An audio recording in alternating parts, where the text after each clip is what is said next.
अस्सलाम वालेकुम नाजरीन, मैं हूं अफ़ान रियाज और आज हम मौजूद हैं जुडिशल कम्प्लेक्स में। और आज हम बात करेंगे कि पंजाब हुकूमत ने 18 साल से कम उम्र शादी का जो कानून पास किया है, उस कानून के ख़िलाफ़ फ़ेडरल शरीयत कोर्ट से रजू कर लिया गया है। और हमारे साथ इस वक्त मौजूद हैं मुदस्सर चौधरी एडवोकेट साहब। इनसे जानते हैं कि इस कानून में उन्हें क्या मसाइल नज़र आ रहे थे जिसकी वजह से फ़ेडरल शरीयत कोर्ट से रजू किया गया है। अस्सलाम वालेकुम। जी वालेकुम अस्सलाम। कैसे हैं मुदस्सर? जी अल्हम्दुलिल्लाह। अच्छा, ये 18 साल का कानून शादी का जो पास किया है गवर्नर पंजाब ने, समरी पे दस्तखत किए, फिर पंजाब असम्बली से वो कानून बना, तो आप उसके खिलाफ फेडरल शरीयत कोर्ट में गए हैं, ये क्या वजह है? अच्छा, मैं पहले आपको ये चीज़ वाज़िह कर दूँ, गवर्नर पंजाब की तरफ से, ऑनरेबल गवर्नर पंजाब की तरफ से ऑर्डिनेंस जारी हुआ था। ऑर्डिनेंस जो होता है वो एक स्पेसिफिक टाइम के लिए होता है, उसके बाद अगर वो असम्बली से पास हो जाए तो वो कानून बन जाता है। अगर वो पास नहीं होता तो वो एक मुद्दत बाद वो ख़त्म हो जाता है। अब गवर्नर पंजाब की तरफ से ऑर्डिनेंस जारी हुआ था कि पंजाब के अंदर 18 साल से कम उम्र जो भी लड़की लड़का शादी करेंगे, चाहे रजामंदी के साथ करेंगे, विदाउट कंसेंट तो एक हीनियस ऑफेंस है, उसको तो जुर्म होना भी चाहिए। इशू ये था कि वो निकाह खान, उसके ऊपर 1 साल तक सजा उसको होती है, वो लड़की लड़का उनको 3 साल तक उनकी सजा जा सकती है और उनके ऊपर FIR दर्ज होगी। ये सारी चीज़ें थी। मुझे सिर्फ जो हमारे ये पिटिशनर है मुफ्ती मोहम्मद असलम, ये मुफ्ती भी हैं, आलम फाजिल भी हैं, मुझे इशू ये था कि जब ये एक्ट बना, पंजाब से पास हो गया, जब भी कोई फेडरल शरीयत कोर्ट इसीलिए बनाई गई है आइन के तहत कि जब भी कोई ऐसा कानून जो इस्लाम के ख़िलाफ़ बने, आपको लगे कि वो इस्लामी रियासत में इस्लाम के ख़िलाफ़, तो उसको आप फेडरल शरीयत कोर्ट से रजू कर सकते हैं।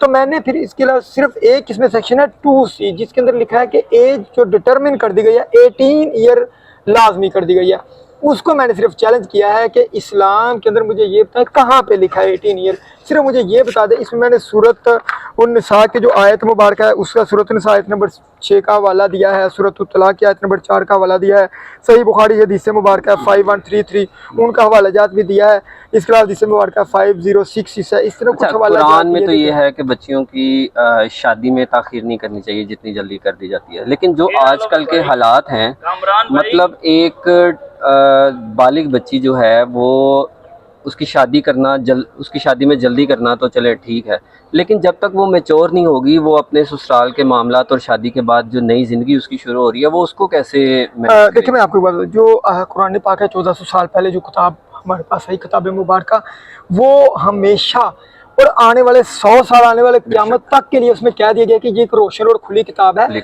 उसके उसमें हर एक के हक हकूक सब कुछ दिया गया है। तो हम इतने सियाने नहीं हो सकते, अगर वहाँ पे एज की डिटर्मिनेशन नहीं की गई तो इंशाल्लाह ये कानून हम अपने नाक़िस इल्म के मुताबिक नहीं चलने देंगे। फेडरल शरीयत कोर्ट में इसको चैलेंज कर दिया गया है, ये समाअत के लिए लग गई है। कुछ ऑब्जेक्शन थे वो रिमूव हो चुके हैं, सितंबर में इसकी समाअत होगी।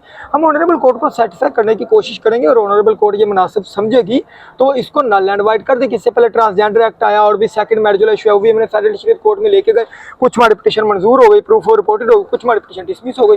तो हम सिर्फ इस एक पॉइंट का, हाँ, जहाँ पे बात है विदाउट कंसेंट, बिल्कुल मैं इसके सख्त खिलाफ हूँ कि ये पेरेंट्स के लिए भी चाहिए कि बिल्कुल किसी भी लड़के और लड़की की शादी बगैर रजामंदी के होनी नहीं चाहिए। इस चीज के मैं सख्त खिलाफ हूँ। इसके ऊपर चाहे कानून और सख्त कर दें। देखिए ना, 18 साल की जो शर्त रखी गई है उसमें साथ मेच्योरिटी लेवल भी होना बहुत ज़रूरी है, वरना फिर देखें आप जो हमारी सोसाइटी के हालात हैं, फिर जो ससुराली मामलात होते हैं उनमें पहले साल, शादी के बाद पहला साल जो होता है वो किसी लड़की के लिए बहुत मुश्किल समझा जाता है। और ये मेच्योरिटी लेवल ना होना और उसकी वजह से ये सारे जो हमारी सोसाइटी के माहौल है, फिर ये डाइवोर्स रेशो की तरफ जो है वो बात चली जाती है। आप ऐसा करें, डिवोर्स रेशो निकाल के देख लें, मैच्योरिटी जिनकी शादी हुई है तो उनकी भी डिवोर्स रेशो की इतनी लाइन लगी हुई है। तो अगर मैच्योर होने से तलाक नहीं होती तो फिर जो रोजाना हज़ारों के हिसाब से खुला फाइल हो रही है वो की फाइल हो रही है। दूसरी चीज़ ये कि इसको फेडरल इस्लामाबाद में भी जो मैंने देखा वहाँ पे उन्होंने